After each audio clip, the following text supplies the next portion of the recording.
স্বাধীনতা অর্জনের চেয়ে স্বাধীনতা রক্ষা করা কঠিন। মূল কথা, স্বাধীনতা পাওয়া কঠিন, কিন্তু তা ধরে রাখা আরও কঠিন। কারণ স্বাধীনতা রক্ষা করতে হলে সচেতনতা, দায়িত্ববোধ ও দেশপ্রেম প্রয়োজন।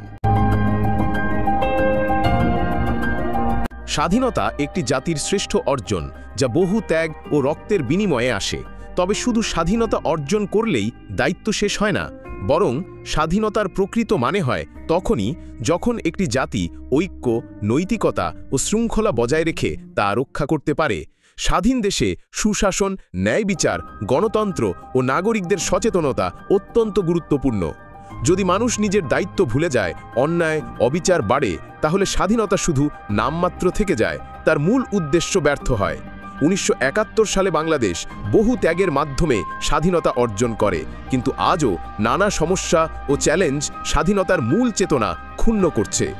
বিশ্বের অনেক দেশ স্বাধীন হলেও দুর্নীতি, স্বজনপ্রীতি, রাজনৈতিক বিশৃঙ্খলা, সামাজিক অবক্ষয় ও সুশাসনের অভাবে পিছিয়ে আছে।